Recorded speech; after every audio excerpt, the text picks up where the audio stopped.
Amém? E tem o título, Conferência da Família, Missão Possível. Não é aquele filme Missão Impossível, viu? Não é daquele ator famoso lá, parece comigo. Não. É Missão Possível. E eu vou mostrar aqui para vocês, né? E o tema hoje da palavra é Família e os desafios do nosso tempo. E eu já queria perguntar para vocês, como Deus vê a família? Como Deus vê a família? Vai estar aí no telão. Deus vê a família como uma instituição sagrada e fundamental para a sociedade, baseada no amor, na fé e na proteção recíproca.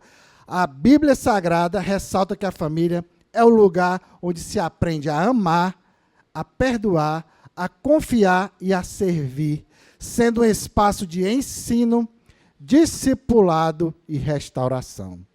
Então, isso aqui engloba tudo que a gente acredita, o DNA da nossa igreja, o DNA do servir, do discipulado, do amor, do cuidado.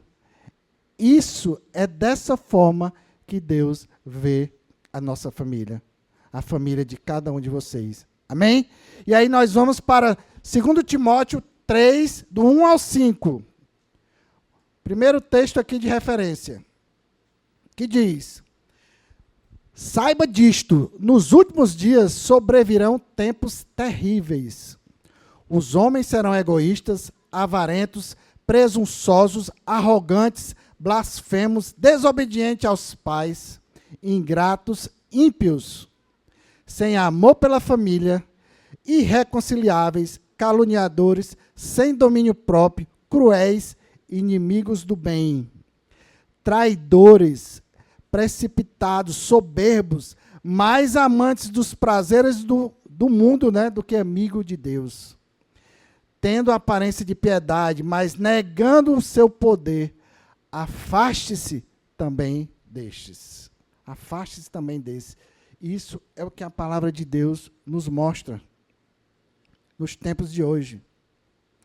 E aí, meus queridos, nós não podemos falar de família sem antes fazermos uma breve reflexão, né, sobre o que estamos vivendo hoje, no mundo de hoje, na sociedade de hoje. E estamos vivendo um tempo em que a nova tolerância, baseada na inversão e aversão aos valores bíblicos, tem produzido uma nova geração bem diferente das gerações passadas. A permissividade moral associada ao avanço tecnológico tem gerado uma cultura globalizada cada vez mais anticristã, afetando diretamente o perfil da família e da igreja. Vivemos numa sociedade cujos fundamentos estão profundamente abalados pelo pecado. Partindo da lógica que a família é a célula-mãe da sociedade, como resultado da desfuncionalização familiar, temos um enorme câncer social. E aí, tem um texto que o psicanalista francês Charles Melman, em uma matéria, escreveu para a revista Veja e declarou.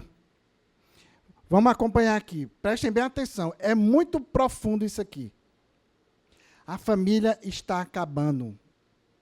Assistimos a um acontecimento que talvez não tenha precedente na história, ele diz, que é a dissolução do grupo familiar. Pela primeira vez, a instituição familiar está desaparecendo e as consequências são imprevisíveis. Começou com a cultura do divórcio sem culpa nos Estados Unidos durante a década de 60 e 70, seguido pela cultura do não casamento, sexo livre, drogas e rock. Sim. Hoje, além dos heterossexuais não quererem se casar, os homossexuais querem e estão se casando. Consequentemente, veio a epidemia das adolescentes grávidas, que agigantam a sinistra indústria do aborto. Mães solteiras, pais marginalizados, filhos vulneráveis, famílias miseráveis. E continua. o psicanalista, na matéria. Esta é a receita para a proliferação da pedofilia, prostituição infantil e todo tipo de violência e perversão sexual. Os desdobramentos são tantos, mas o resultado mais latente é a violência, uma verdadeira guerra urbana, criminosos que se multiplicam, deixando populações em pânico e governos atônitos. Nós estamos vendo isso hoje? Infelizmente, sim, é a nossa realidade, meus queridos. É duro. Sabemos que toda patologia social fundamentada na violência e criminalidade é apenas o efeito colateral da morte da família. Ressalta.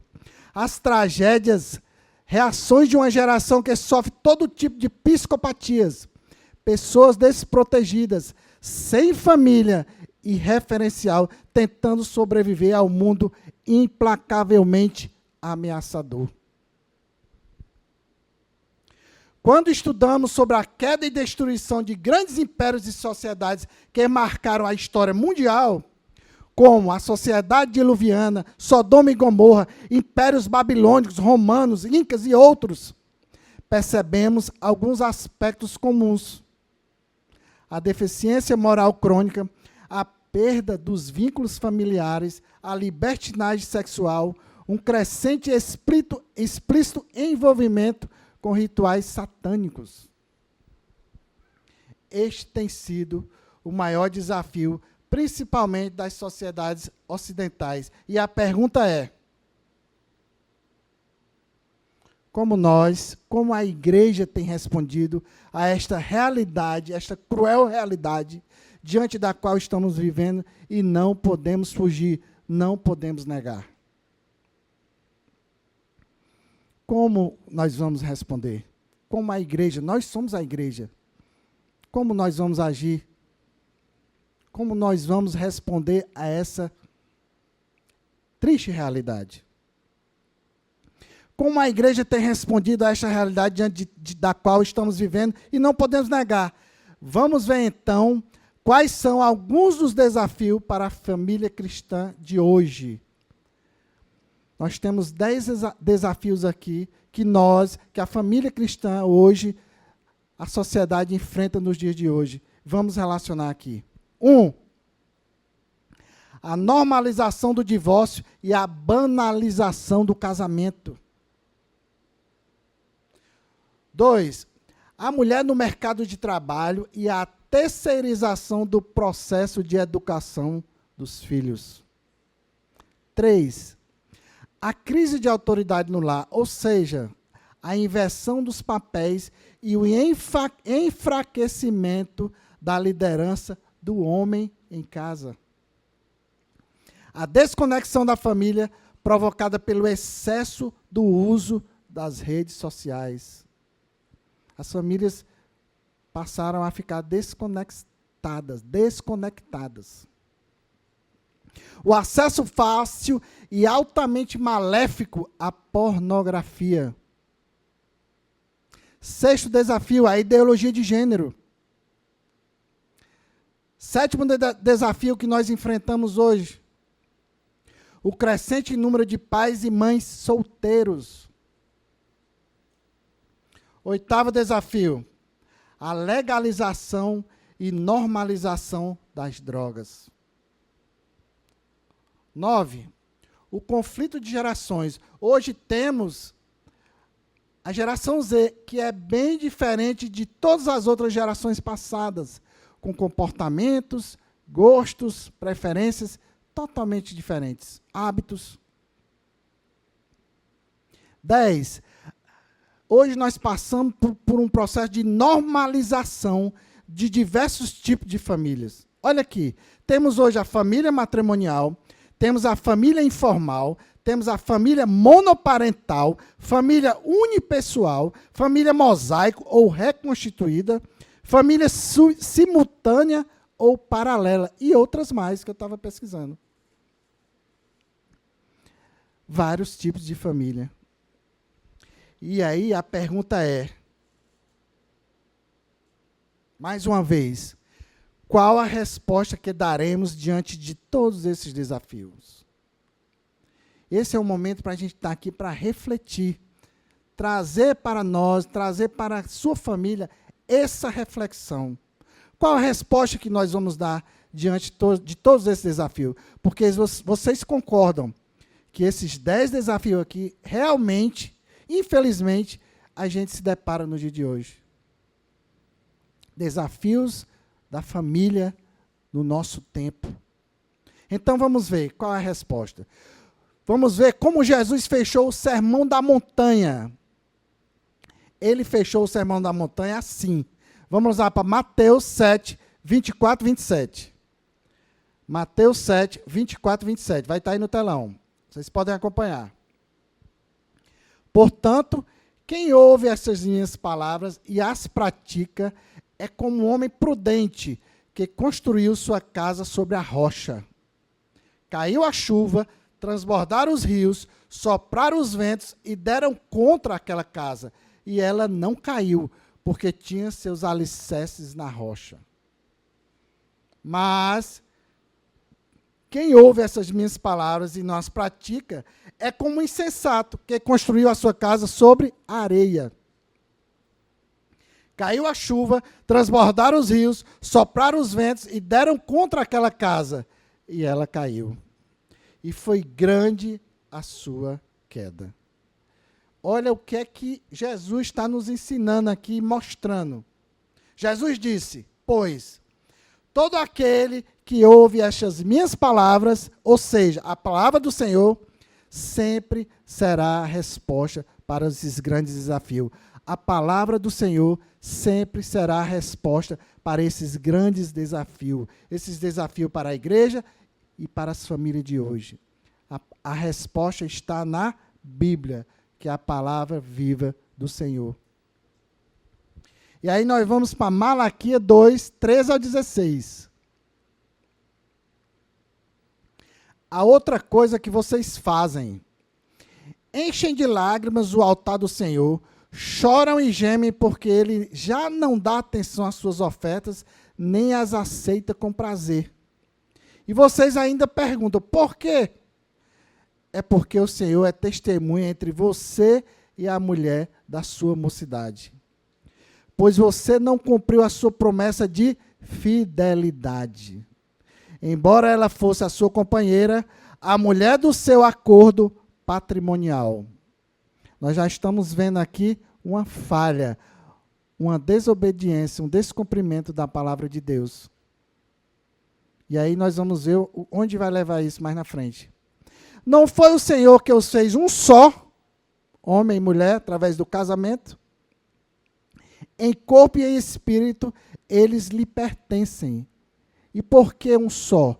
Porque ele desejava uma descendência consagrada. Portanto, tenham cuidado, ninguém seja infiel à mulher da sua mocidade. Ninguém seja infiel. Aqui vem a questão do adultério. E aí diz o Senhor, bem claro, viu? Eu odeio o divórcio, diz o Senhor, o Deus de Israel, e o homem que se cobre de violência como se cobre de roupas, diz o Senhor dos Exércitos. Por isso, tenham bom senso, ele alerta, não sejam infiéis. Tenham bom senso, tenham juízo, não sejam infiéis. E aí o profeta Malaquias aqui dá ênfase a 3 verdades, aí eu já vou entrando nesse ponto. Divórcio. Divórcio. Primeiro, ele fala da natureza do divórcio. Natureza do divórcio. Deixa bem claro que o divórcio não foi instituído por Deus, de forma alguma. Deus criou a família, o casamento consagrado entre o homem e a mulher. Deus não instituiu o divórcio de forma alguma. E quem foi que inventou o divórcio? O divórcio é uma invenção, uma inovação nossa, do homem. É uma inovação humana. Deus instituiu o casamento e não o divórcio. O casamento, sim, é fruto do coração amoroso de Deus. É fruto da criação de Deus para consagração e proliferação das famílias. O casamento, sim, é fruto do coração amoroso de Deus.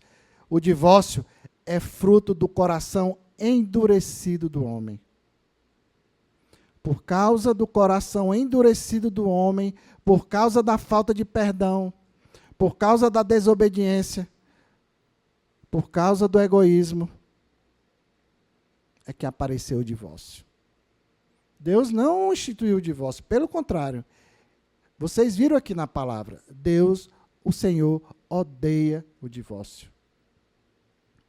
Segundo ponto, o divórcio não é da vontade de Deus. Não é da vontade de Deus. Melhor do que o divórcio é o perdão e a restauração. A Bíblia mostra que até pode se permitir o divórcio em caso de adultério, em caso de abandono, mas não é o mais indicado. Por quê? Porque existe o perdão, existe a restauração. Basta apenas a gente se apegar à palavra de Deus, ter revelação, ter Jesus no nosso relacionamento. E aí sim, pode-se evitar o divórcio. Porque existem maneiras corretas, que é como eu falei, perdão, que vai trazer uma restauração. O divórcio não é da vontade de Deus. O divórcio é uma evidência clara do pecado, o pecado da dureza do coração do homem. Isso é pecado. Como eu falei, a dureza do coração do homem que gera o divórcio. E isso é pecado. Deus odeia o divórcio. Terceiro ponto, o divórcio é a quebra de uma aliança feita na presença de Deus. Vocês lembram? O casamento tem que ser feito da maneira correta, civilmente, e temos que ter a bênção do nosso pastor. O casamento é algo de Deus e tem que ser consagrado, tem que ser abençoado pela nossa autoridade, que é o nosso pastor. E aí ele diz, o divórcio é a quebra de uma aliança feita na presença de Deus, porque nós sim fizemos essa aliança, nós sim fizemos essa declaração para o nosso cônjuge. E devemos fazer sim.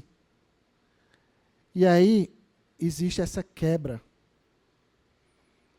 Imagina você firmando um compromisso diante de Deus e depois você vai quebrar esse compromisso. É isso que está acontecendo aqui. Malaquias também destaca duas causas principais para esse divórcio. Primeiro, o divórcio acontece pela falta de cuidado de si e do cônjuge. Eu destaquei esses dois pontos. Falta de cuidado de si e do cônjuge. Porque, afinal, a gente casa para fazer o outro feliz. Quando você tem essa clareza, esse discernimento, aí sim funciona. Fazer o seu cônjuge feliz. O casamento é como uma conta bancária. Isso aqui é importante, esse exemplo. Se sacarmos mais do que depositamos, vamos à falência. Ou seja, se investíssemos mais no nosso casamento, teríamos menos divórcio. Teríamos menos divórcio. Por isso que a gente sempre fala nos nossos aconselhamentos. Precisamos ter um tempo com a nossa esposa. Um tempo para sair, nem que seja para comer um espetinho ali, tomar uma Coca-Cola zero, um suco, mas você e ela. Um momento íntimo dos dois. Conversa, diálogo, elogios. Se preocupar com o próximo, com o bem-estar. Ajudar. Descobrir qual é a linguagem de amor da sua esposa, do seu marido, para que você possa fazer e ser reconhecido. Amém? Vocês estão entendendo? Aí nós vamos para a segunda causa do divórcio, que é a falta de bom senso. A palavra de Deus diz, ninguém com o mínimo, com o restinho de bom senso, faria, optava por essa opção de divórcio. Mínimo de bom senso. Eu não falo nem do conhecimento da palavra de Deus, é só o bom senso mesmo. E eu digo isso, meus queridos, porque eu já passei por isso. Experiência própria. A palavra do Senhor diz: portanto, cuidai de vós mesmos, e ninguém seja infiel para com a mulher da sua mocidade. Ele volta a ressaltar aqui a importância da fidelidade. E depois o profeta fala também das consequências dos divórcios. Por que que Deus odeia tanto o divórcio? Por que que Deus odeia tanto o divórcio? Vocês sabem quem ama o divórcio. Quem ama o divórcio é o Satanás. Deus odeia o divórcio, porque família é criação de Deus, nasceu no coração de Deus. E Deus, ele compara o divórcio, sabe o quê? Com a guerra. Na guerra, muitos saem feridos, amputados, sequelados e muitos morrem. É exatamente o que acontece no divórcio. Esposa, filhos, mortos, sequelados, amputados, feridos. O divórcio, meus queridos, ele fala aqui que é que nem um tsunami. Vocês já viram nos jornais aqueles tsunami que acontece lá na costa dos Estados Unidos? Tsunami que depois que passa, deixa um rastro de destruição total, com prejuízos irreparáveis. O divórcio é a rejeição, isso é muito profundo. Se a gente parar para pensar, o divórcio é a rejeição de alguém que foi muito desejado. E hoje aquela pessoa é rejeitada. E aí eu queria falar um breve testemunho aqui, como eu falei, que aconteceu com o meu casamento. Muitos já sabem o nosso testemunho. Eu vou só resumir esse ponto que trata do divórcio. A primeira separação com a Luciana foram 7 meses, em 2006. Terrível. O Arthurzinho nem era nascido, só o Vinícius. Tinha 2 anos. Terrível. E o pior, morando na mesma casa. A segunda separação, 2010. Essa foi para valer. Será? Impossível não. Possível. 1 ano e 10 meses. Aí, não era mais na mesma casa. Ela foi para a casa dela, para o apartamento dela, eu fui para o meu.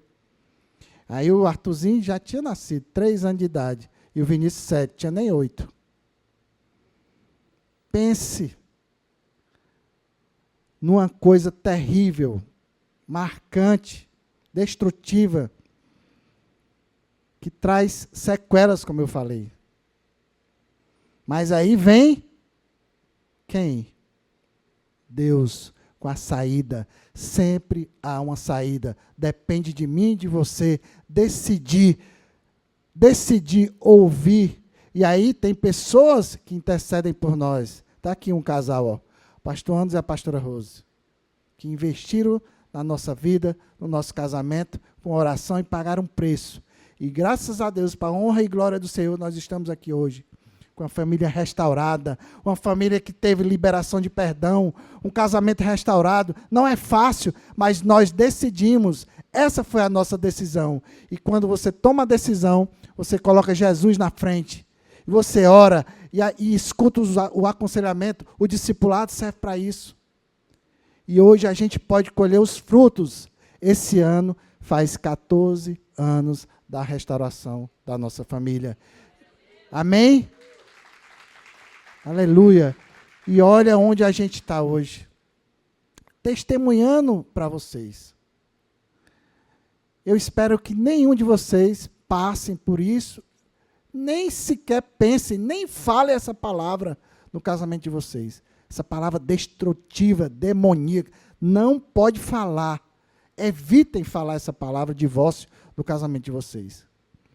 Pelo contrário, nós estamos aqui para honrar essa criação de Deus e agradecer a Deus todos os dias pela nossa família, pelo nosso cônjuge. E hoje a gente pode celebrar os nossos filhos curados. Nós pedimos perdão para os nossos filhos. O Luan, que é o mais velho, que está viajando, para o Vinícius e para o Arthur. Porque nesse momento de egoísmo, a gente só pensa na gente. Eu quero ser feliz, eu preciso ser feliz. Eu vou encontrar uma pessoa que me faça feliz. E a mulher da mesma forma. Sabe quando vai encontrar? Nunca. Quantos homens ou mulheres já estão no segundo, terceiro, quarto, quinto, 10º casamento? Ah, eu não encontrei a mulher ideal. Não vai encontrar nunca, meu amigo. Será que o problema não é em você? Não é assim que funciona. Casamento é para o resto da vida. Nós temos que nos apegar à palavra de Deus, e encarar com seriedade e declarar que a nossa família, quando você coloca Jesus no meio, esse cordão de 3 dobras não arrebenta jamais. Mas temos que orar e vigiar todos os dias. Conversar, diálogo. Não é que não vai haver problemas, discussões. Sim, vai haver. Mas a maneira como você vai tratar, a maneira como você vai encarar o seu cônjuge. Essa palavra foi extraída da ministração de conferência da família do pastor Josué Gonçalves. E ele fala: nós jamais devemos e podemos dormir brigados com a esposa. Conversa. Resolve. Não durma fora do seu quarto, da sua cama. Só no meu caso, que eu durmo de rede, mas é bem pertinho da cama dela, viu? Aí pode. Mas, meus queridos, essa é a realidade. Essa é a realidade. Que a gente possa refletir sobre essa pequena palavra, que é muito profunda, que a gente possa trazer para a nossa realidade, refletir esses desafios que a nossa família passa por hoje, está passando nesse momento. E agora eu queria convidar a minha esposa querida e amada, essa companheira que vem durante esses 14 anos junto a mim nessa missão possível de liberar perdão, paciência, diálogo, reconstrução da nossa família. E aí ela vai continuar com a mensagem. Amém? Vamos orar por ela. Missão possível.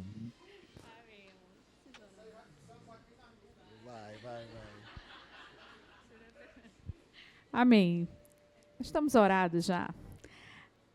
Amém, queridos. Obrigada, amor, que você deixou muito claro como é duro, que dureza, né? Como é difícil para as famílias, como existe realmente uma missão, né? Nós temos uma missão nessa terra, como a nossa família foi restaurada.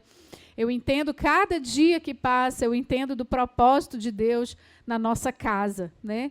Ele restaurou nossa família, não foi por acaso, né? Eu creio que Deus ele tem nos usado, sim, em casamentos, em famílias, em criação de filhos, e nós queremos ser esse canal limpo, né? Nós não somos perfeitos, mas nós temos um coração quebrantado diante do Senhor para que a gente possa ser usado por Ele. Amém? E é uma missão, né? A gente tem essa missão que é possível, apesar de todas as coisas difíceis que o Wander falou aqui, que são muito sérias. Realmente é importante a gente ter esse conhecimento, mas eu vim para dizer que Deus é um Deus de graça, Ele derrama muita graça sobre a nossa casa e sobre as nossas famílias, amém?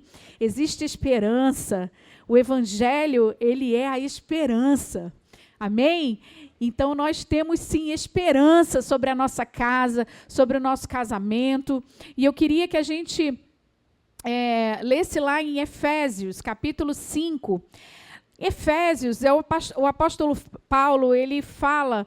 ele dedica 2 capítulos para falar da família, né, dos deveres conjugais, do dever dos filhos, né, da esposa, do marido.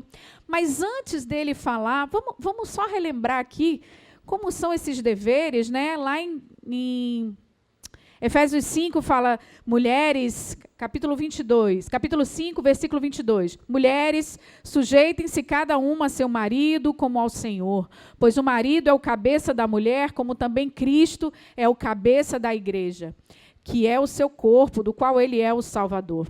Assim como a igreja está sujeita a Cristo, também as mulheres estejam sujeitas em tudo, sujeitas a seus maridos.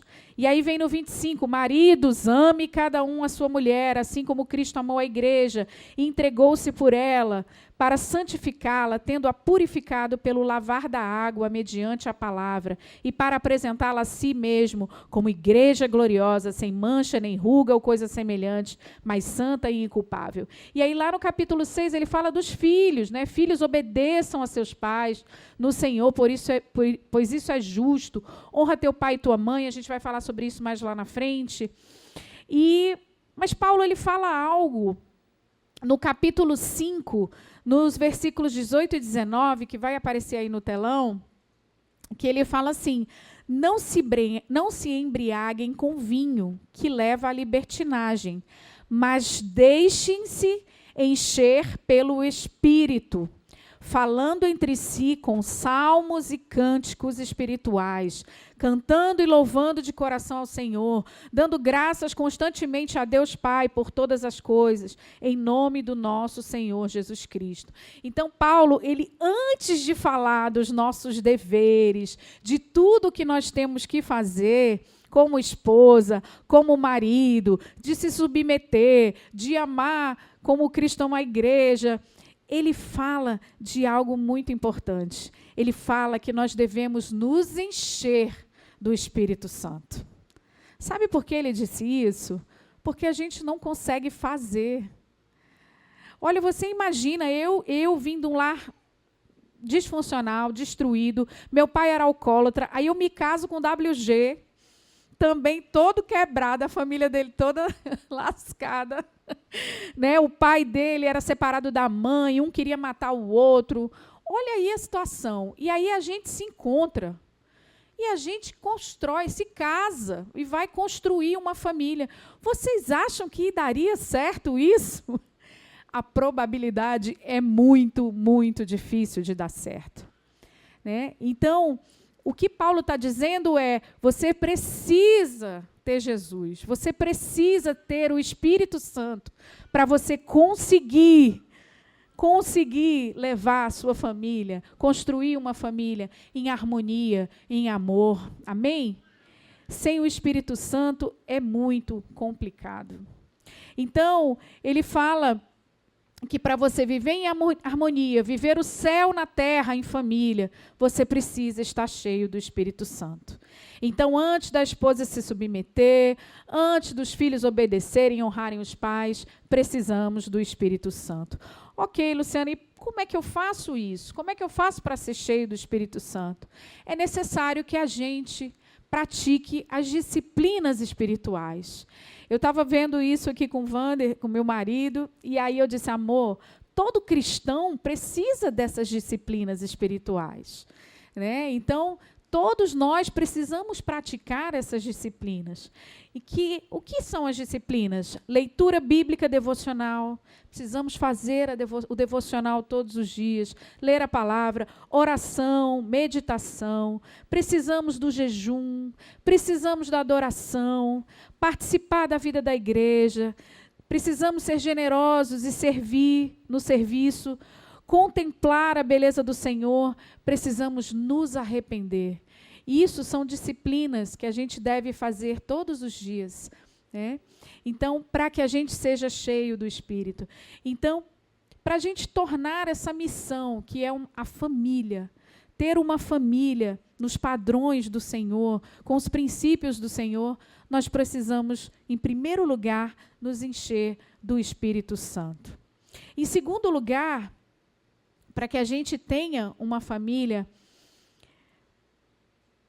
nos princípios do Senhor, a gente precisa aprender um princípio muito importante. Eu diria que esse princípio muda a minha vida. Ele muda as nossas vidas, que é o princípio da honra. Nós precisamos aprender a honrar. Romanos 12:10 diz assim: dediquem-se uns aos outros com amor fraternal. Prefiram dar honra aos outros mais do que a si próprios. Honrar na Bíblia significa reconhecer o valor, a autoridade e a dignidade das pessoas. Gente, honrar muda a vida do cristão. Quando a gente coloca o outro acima de nós. Nossa, como Deus ama isso. Como Deus ama. 1 Pedro 3:7 fala assim: do mesmo modo vocês, maridos, sejam sábios no convívio com suas mulheres e tratem-na com honra, como parte mais frágil e co-herdeiras do dom da graça da vida, de forma que não sejam interrompidas as suas orações. Isso é tão sério. E aí eu queria te fazer uma pergunta, eu vou fazer para os homens. Claro, né, que eu vou fazer para os homens, lógico. Se vocês comprassem um carro no valor de R$1 milhão, uau, é uma máquina, eu nem sei quanto custa uma Ferrari, mas vamos botar um carro de R$1 milhão, vocês homens. Não precisa responder, tá? Só façam a reflexão. Não, essa você responde, o que eu vou perguntar agora vocês podem responder. Eu pergunto para vocês, vocês colocariam combustível em qualquer posto de gasolina?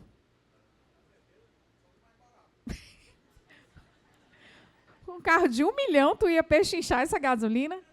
Ok, tudo bem. Não vamos entrar nesses detalhes.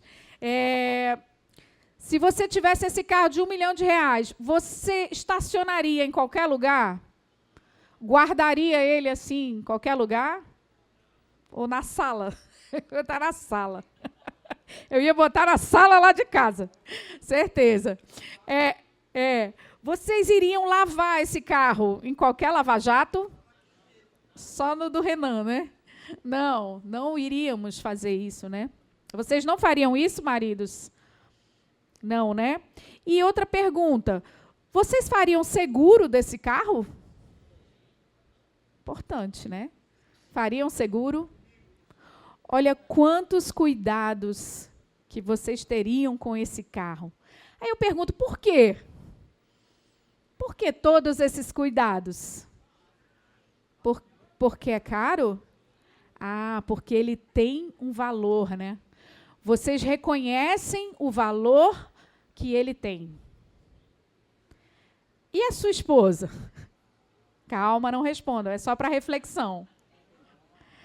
E os filhos? E a sua família?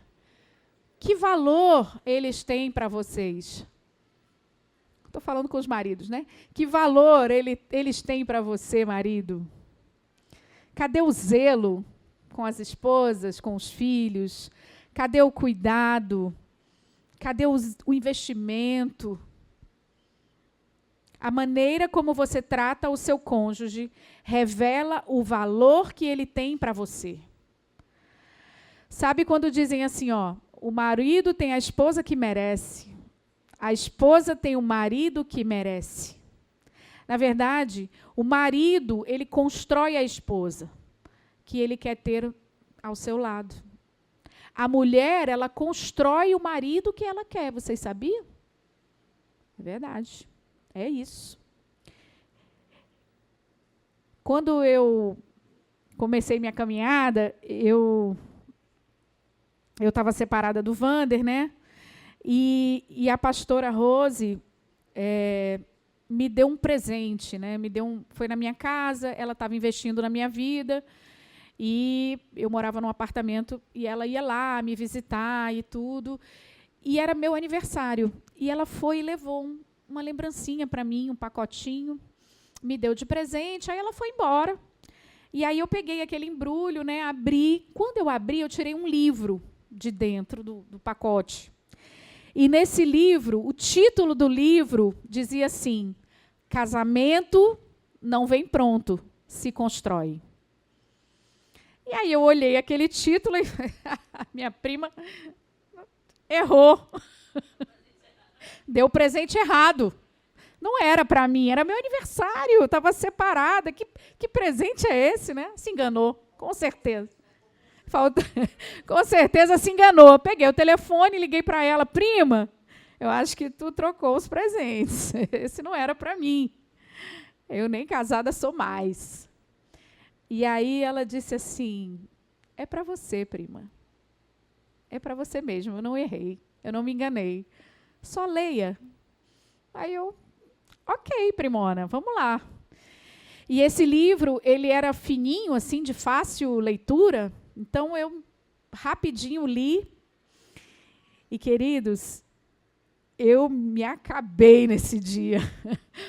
Porque ali, naquele livro, estavam escritas coisas que diziam respeito a uma construção do casamento, uma construção que eu não fiz como esposa no meu casamento. Então, eu comecei a me deparar com verdades que eu não tinha feito. Eu não tinha sido essa esposa que construía. Pelo contrário, eu destruía. Então, foi muito legal a leitura desse livro. Inclusive, eu liguei lá para a editora, porque não existe mais esse livro, até para a gente trazer para cá.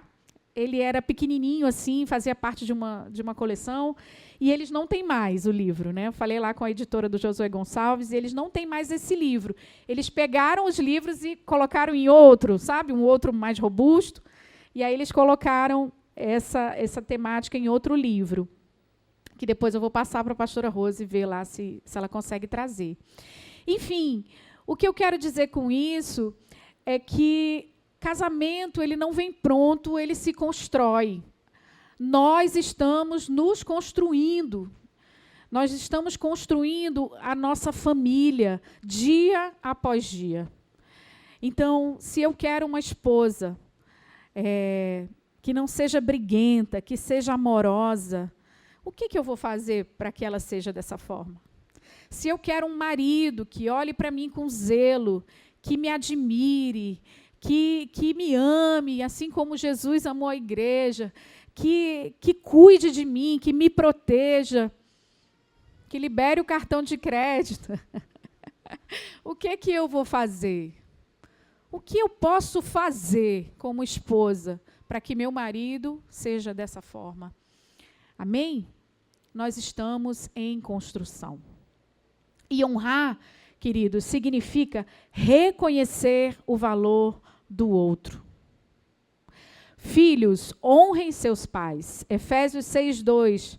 Honra teu pai e tua mãe. Este é o primeiro mandamento com promessa, para que tudo te corras bem e tenha longa vida sobre a terra.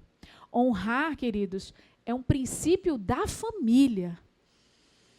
Precisa estar dentro da família, essa cultura da honra, porque isso é muito importante.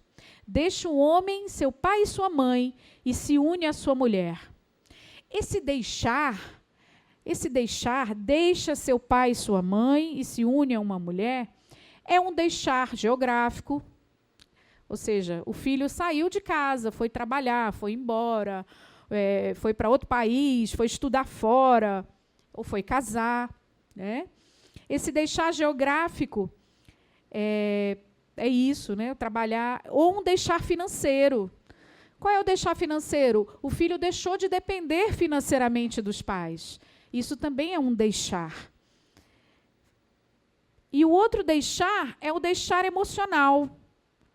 Como é o deixar emocional? Corta ali o cordão umbilical. Até falei aqui no domingo, na hora da oferta, que eu falei, o filhinho da mamãe, meu Deus.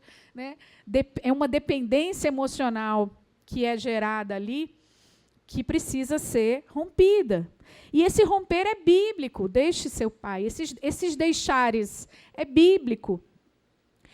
Mas você precisa deixar de forma honrosa, de forma grata, a fim de você voltar e dar assistência. Porque o que não é bíblico é abandonar. Deixar é bíblico. Abandonar não é bíblico. É desonra e traz maldição para a sua vida. Honre a família do seu cônjuge. Honre seu sogro e sua sogra. Desonrar o sogro e a sogra é investir contra o seu próprio relacionamento conjugal. Desonrar os pais do seu cônjuge é uma maldição para a sua vida e para o seu casamento. É tão interessante que tem muita gente que casa achando que está fazendo um favor para os pais, né? Tipo assim, eu estou casando com o Wander, então eu estou fazendo um favor para os pais dele de sair com ele, de ir embora com ele. Né? Tem gente que tem esse pensamento. E na verdade, assim, quando o Arthur, por exemplo, chegar uma moça para casar com o Arthur, no tempo certo, eu sem querer deixar, né? No tempo certo que chegar essa esposa para ele, ela vai pegar o Arthur pronto. Né? Nós investimos no Arthur. Nós cuidamos do Arthur. Nós vimos o Arthur crescer, nós investimos não só com educação, com trabalho, com recursos também. Nós fazemos isso com os nossos filhos. Então, vai chegar uma pessoa, uma mulher, e vai ter o Arthur pronto. Não é assim. Aí tem pessoas que casam com o cônjuge, né? E aí, quando está lá no casamento, diz assim, odeio a tua mãe. Não suporto essa tua família. Um bando de mala sem alça, né? Não suporto a minha sogra. A tua mãe é terrível. Como assim? Como assim? Veio aqui, o filho já estava pronto. E isso é muito sério. E a gente precisa ter muito cuidado, porque um dia nós seremos essa sogra, esse sogro. A gente tem que tomar muito cuidado, porque isso pode acontecer com você amanhã. Então, levem muito a sério o princípio da honra. A gente é do tempo do CD, né? Do CD. Eu sou do tempo do CD. Quem é do tempo do CD aí? Lembra que a gente comprava um CD por causa de uma música que a gente gostava? Só que a gente tinha que levar 10. Não era assim? A gente tinha que levar todas que a gente não gostava para ouvir uma que gostava. A família é do mesmo jeito. Você pega a galera toda. Não tem jeito, não tem desculpa. Né? Então, levem muito a sério o princípio da honra. Casamento, segundo o nosso pastor, né? Casamento não vem pronto, mas a sogra já está pronta e tem que levar. Não tem jeito. E não tem como devolver, viu, gente? Não tem como devolver. Então, gente, para a gente tornar essa missão de ter uma família, nós precisamos ser cheios do Espírito Santo, nós precisamos praticar o princípio da honra. E o terceiro ponto é o diálogo no casamento.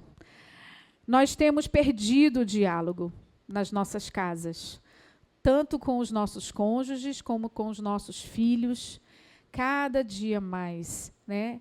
As mídias sociais têm nos ajudado, né, em relação a isso, tem tido muita separação dentro da própria casa, né? Sem diálogo. Não conversamos mais.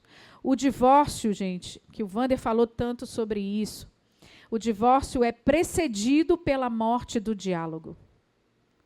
Às vezes a gente diz assim, mas meu Deus, fulano adulterou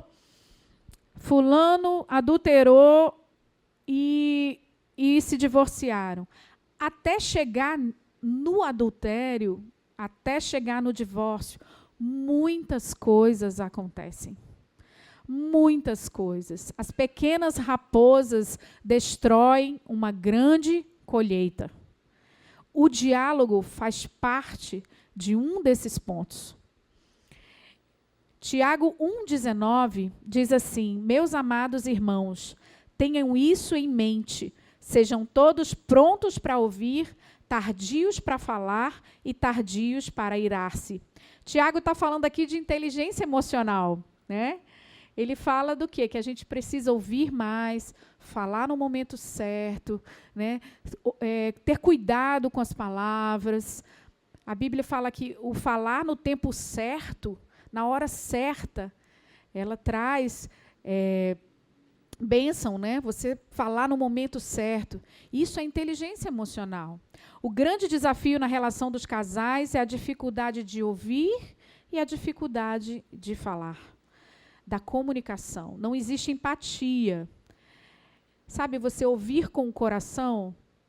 Sabe quando você vai falar com seu cônjuge uma coisa e ele não consegue, ele até escuta, mas ele não ouve. Ele não consegue entender o que você está passando, o que você está sentindo, o que você está comunicando.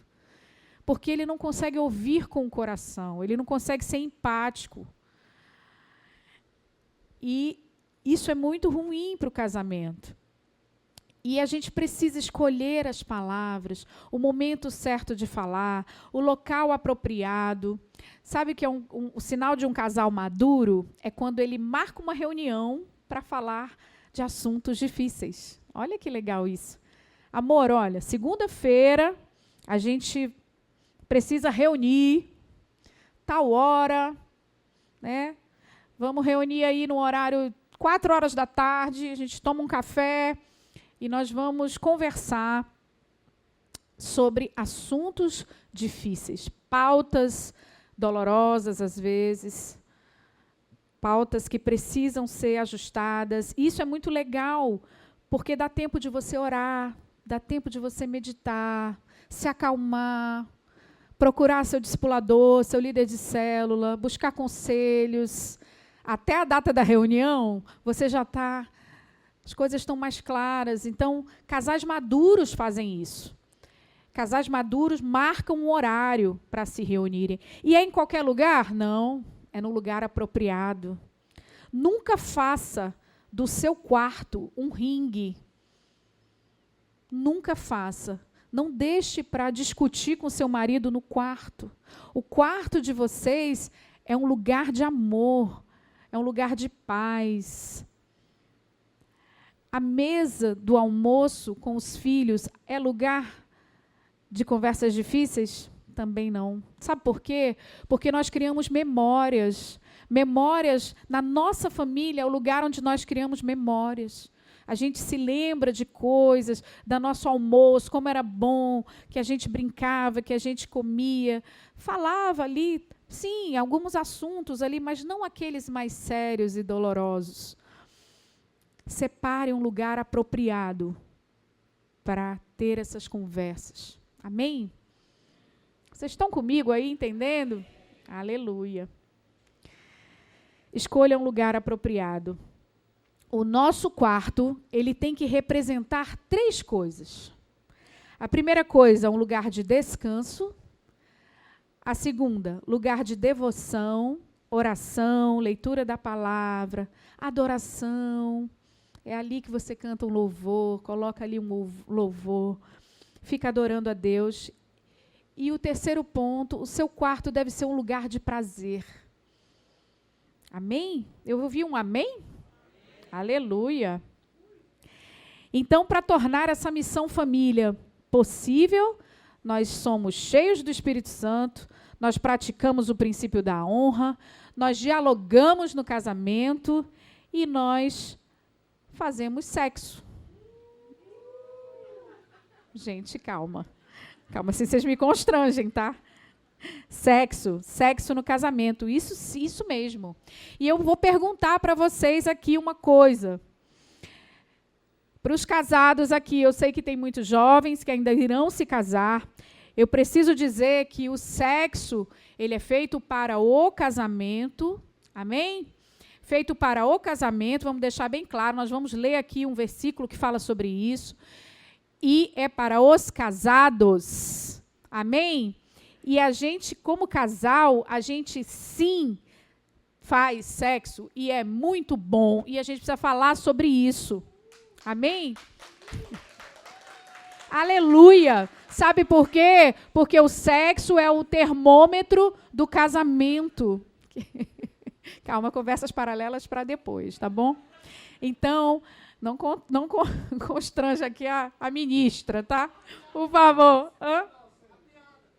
Piada? Ai, meu Deus. Meu marido quer que eu conte uma piada. Eu conto? Não. Então, eu não vou contar. Deixa para ele contar depois nos bastidores. É com ele. E aí, gente, sexo é para fazer sim, porque sexo é o termômetro do casamento. Sabe quando você vê que um casamento tá legal? O sexo tá legal. É uma celebração do casamento, do que está acontecendo ali naquele casamento. Amém? E eu vou perguntar para você, não precisa responder, mas reflita sobre isso. Que nota vocês dariam para a vida sexual do casamento de vocês? Não precisam responder, façam aí uma nota. E eu vou ler para vocês 1 Coríntios, capítulo 7. Eu vou ler na mensagem. Eu vou ler aqui na mensagem, tá? Na tradução A Mensagem. Olha que show, esse versículo é show. Passemos agora às perguntas que vocês fazem na carta que me enviaram. Paulo está respondendo para a igreja de Corintos, né? Para a igreja de Corintos sobre relação sexual. Então, ele vai responder o que o pessoal perguntou lá, certo? E aí ele vai dizer assim, primeira, é bom ter relações sexuais? O pessoal perguntou, a igreja perguntou para ele isso, né? E aí ele respondeu, sem dúvida, mas de maneira certa. É bom estar casado, tanto para o homem quanto para a mulher. Os impulsos sexuais são fortes, mas o casamento é forte o bastante para contê-los, permitindo uma vida sexual equilibrada e plena num mundo de desordem sexual. O leito matrimonial deve ser marcado por mutualidade. O marido procurando satisfazer a esposa procurando satisfazer o marido. O casamento não é um espaço para brigar por direitos. O casamento é uma decisão de servir a outra parte, na cama ou fora dela. A abstinência sexual é possível por um período de tempo, se ambos concordarem e se for para algum propósito de jejum e oração, mas apenas em ocasiões assim. Depois, voltem um para o outro. Satanás conhece maneiras engenhosas de nos tentar quando menos esperamos. Entendam que não estou ordenando tais períodos de abstinência, apenas dou o melhor conselho se vocês quiserem proceder assim. Uau! Paulo ele respondeu uma carta para a igreja que estava inserida numa sociedade como a nossa, cheia de permissividade, imoralidade, prostituição. Por isso ele ensina essas coisas. E ele ainda enfatiza, Satanás conhece maneiras engenhosas de nos tentar quando menos esperamos. Nós precisamos fechar as brechas, principalmente nessa área do casamento. Fica um alerta, conversem sobre isso, falem mais sobre isso, sobre o momento de vocês, o momento a dois, essa parte do casamento de vocês, porque sexo é vital. Eu não ouvi nada, nem um amém, glória a Deus. É vital. Vital, gente, significa vida. Sexo é vida. Amém? Amém. Glória a Deus. Estamos terminando. Sexo é vital. Vamos ficar de pé?